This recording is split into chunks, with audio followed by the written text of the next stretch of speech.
ಹಿಡಿಯಬಾರದು. ಯಾಕಂದರೆ ಅಕ್ಷರ ಅರಿಯದ ರಜ್ಜಂತರು ನಾವು. ಅಕ್ಷರ ಕಲ್ತ ಇದ್ದವಂತಾಗೇನು ನಿಮಗೇಕೆ ಬೇಕಪ್ಪ ಈ ಕೆಲಸ? ವಿದ್ಯಾವಂತನಾದರೇನಣ್ಣ, ನನ್ನ ರಟ್ಟೆಯು ಗಟ್ಟಿಯಾಗಿದೆ.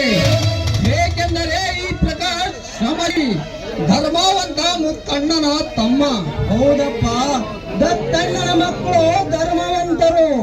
ಆದರೆ ದತ್ತಣ್ಣನ ಮಗ ಮುತ್ತಣ್ಣ ಬುದ್ಧಿ ಹಿಡಿದಂತೆ ನೀನು ಹಿಡಿಯಬಾರದಪ್ಪ. ಹಂಗಂದ್ರೆ ಹೆಂಗಣ್ಣ? ನಾನು ತಿನ್ನುವ ಅನ್ನಕ್ಕಾದರೂ ನಾನು ದುಡಿಯಲೇಬೇಕು ತಾನೆ? ಪ್ರಕಾಶ್, ಎಂತ ಮಾತನಾಡುತ್ತಿರಿಯಪ್ಪ ನೀನು? ಚಿಕ್ಕವನಿದ್ದಾಗಲಿಂದ ಇಲ್ಲಿವರೆಗೂ ತಾಯಿ ತನ್ನ ಮಡಿಲಿನಲ್ಲಿ ಮಗು ಜಪಾನ ಮಾಡಿದಂತೆ ಮಾಡಿದೆ. ಹೀಗಿರುವಾಗ ನಿನ್ನ ಹೊಟ್ಟಿ ಬಟ್ಟಿಗೆ ಏನಾದರೂ ಕಡಿಮೆ ಮಾಡಿದ್ದೇನೇನಪ್ಪ? ಇಲ್ಲವಣ್ಣ, ಇಲ್ಲ. ನೀನು ತಿನ್ನುವ ಅನ್ನವನ್ನು ನಮಗಿಟ್ಟು ಸಾಕಿರುವೆ. ನಮಗೆ ಸ್ವಲ್ಪ ಜ್ವರ ನೆಗಡಿಯಾದರೂ ಹೊತ್ತು ವೈದ್ಯರ ಬಳಿ ಕರೆದುಕೊಂಡು ಹೋಗಿ ಚಿಕಿತ್ಸೆ ಕೊಡಿಸಿ ಲಾಲಿ ಹಾಡಿ ಎತ್ತ ತಂದೆ ತಾಯಿಗಿಂತಲೂ ನಮ್ಮನ್ನು ಹೆಚ್ಚಾಗಿ ಸಾಕಿರುವೆ ಅಣ್ಣ, ಹೆಚ್ಚಾಗಿ ಸಾಕಿರುವೆ. ಏಕೆ ನೆನಪಾಯ್ತಪ್ಪ ನಿನ್ನ ತಿನ್ನುವ ಅನ್ನ?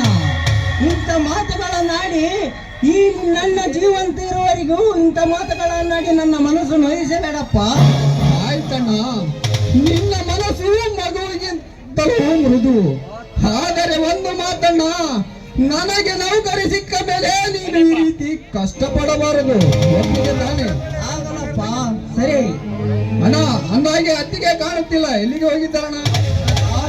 ಅಲ್ಲಿ ನೋಡು, ಹೊಲದ ಮೇರೆಯಲ್ಲಿ ನಿನ್ನ ಅತ್ತಿಗೆ ಕಟ್ಟಿಗೆ ಮಾಡುತ್ತಿದ್ದಳು. ನೀನು ಹೋಗಿ ಆ ಕಟ್ಟಿಗೆಯನ್ನು ಒತ್ತುಕೊಂಡು ನಿನ್ನ ಅತ್ತಿಗೆಯನ್ನು ಮನೆಗೆ ಕರೆದುಕೊಂಡು ನಡಿ. ಸರಿ ಅಣ್ಣ, ನಾನಿನ್ನು ಬರುತ್ತೇನೆ.